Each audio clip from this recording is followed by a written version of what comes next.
with little ones at home. RSV, the life-threatening virus, is on the rise in tonight's Health Watch, and it's the early spike that has doctors paying close attention. 9 on your side's Aaron Brackett talked to the experts to find out what you need to know to keep your kiddos safe. Aaron? Jennifer, it's called respiratory syncytial virus, or RSV for short. This 3-letter acronym can mean lots of discomfort for young ones exposed to this virus. Hospitalization is sometimes needed, and in rare cases, the virus can even prove fatal. Each year, RSV cases spike as more people are spending more time indoors. While anyone can catch the virus, one particular group is at higher risk for complications. I sat down with Dr. Mark Brown, a pediatric pulmonary immunology professor at the U of A. He says very young children are at the biggest risk. Are there some groups that are affected a little bit more than others, and why? Very young children are affected, largely because the virus likes to live in the very smallest airways in the lung. When that happens, those airways get swollen, much like your nose gets swollen when you have a cold, and it makes it much more difficult for them to breathe.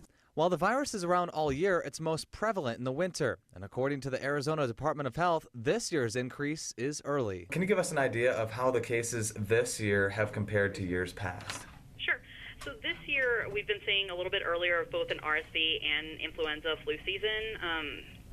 So, we're always monitoring throughout the seasons to figure out when diseases are going to go up and, increase and reach their peak. So it looks like it's starting a little bit earlier, both flu and RSV. Dr. Brown says the virus is much more prevalent than many people think. By the time a child is 2 years old, virtually 100% of them have had this virus. And it's unlike chickenpox and some other viruses that people get. This is a virus that you can get repeatedly over time. It's also a virus that adults get, and it's very common for adults to be the one that transmit it to the children. Although children, because they share things so well, especially secretions, they transmit it to each other quite readily as well. Now, according to stats just released today by the Arizona Department of Health, there have been 101 cases reported so far this year.